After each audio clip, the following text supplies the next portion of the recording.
Hello, we've just been talking in between takes here about some stories of past glories. That rhymed. And we started talking about things we don't remember doing when we were younger and people telling us about them. And it all started off with me having this buddy, Joe Cassidy, who's out in New York now. And apparently I tried to take a burger away from him in high school. And when he didn't give it to me, I said, "Feel my savage wrath." And I pounded his burger into a pancake. But that's not the part of the story that I want to tell you at this particular point in time. He's on Broadway now. He's a singer and an actor out there. And he had me come out because he wanted to do a rock show. So I went out there and played with a bunch of different pit musicians that were friends of his, and they were great. We played this rockin' set, and this friend of mine, John Paris, who also lives in New York, at the time sat in every night, or every time that Les Paul played at the Iridium, he sat in with them, and he said, "I can get you to sit in with Les as soon as you're done with your gig across town. Grab a cab, come over, and you can sit in with Les." I'm thinking, there's no way. But maybe there's a way. So I get done doing my one gig where we rock people into oblivion. And I got into a cab, went across town, walked into the Iridium. My name was at the door. I walk in like I own the place because, you know, I don't know what. So I walk in and see my buddy John Paris, and it's like walking back into time. You know, band's playing, let's do anything. He's got the echo on his guitar. It sounded just like the old days where he was playing with Mary Ford. And I remember at the time they were playing Chinatown.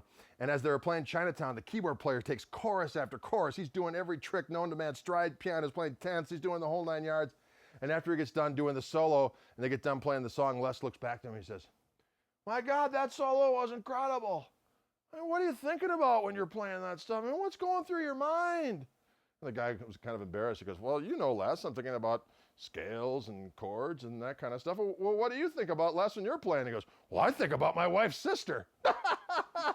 So after he gets done playing this a couple of tunes, he goes, "I guess we got a guy here from Wisconsin we're going to get to sit in." I'm like, "You got to be kidding me." So next thing you know, I go up on stage, and they had a Cyber Twin sitting there, which was, of course, an amp I knew oh too well, especially at that time.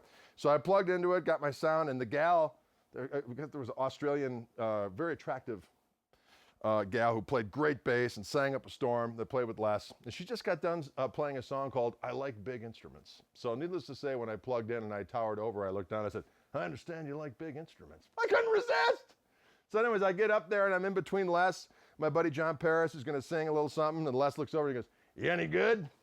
And I said, "Well, I'm from Wisconsin." And he goes, "Well, all right." Because, of course, Lester's from Waukesha. I'm from Wauwatosa. You know, they're kind of, what?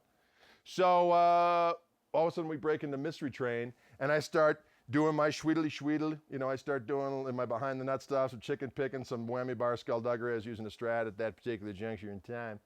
And after I get done playing that particular tune, Les goes, "Holy cats, move that neck over this way so I can see what the hell it is you're doing." I was like, "Sweet victory, let's do another one." So then we did some other blues tune, and he was very nice. He said some very nice things. And at the end of the night, it was just him and me and John Paris hanging out. Everyone was gone. John Paris and I walked him up the stairs to his car. His son was driving, and off he went. We were the last two to walk him out. It was a surreal experience. And I remember years later, I told the story on the radio back home in Milwaukee, and some guy sent in pictures. He was there that night, and it was the perfect picture of me making some goofy face playing, and Les kind of looking at me like this, you know, and John Paris playing. It was perfect. So I got pictures to prove the story, which is always good. Anyways, that's my Les Paul story. Take it or leave it.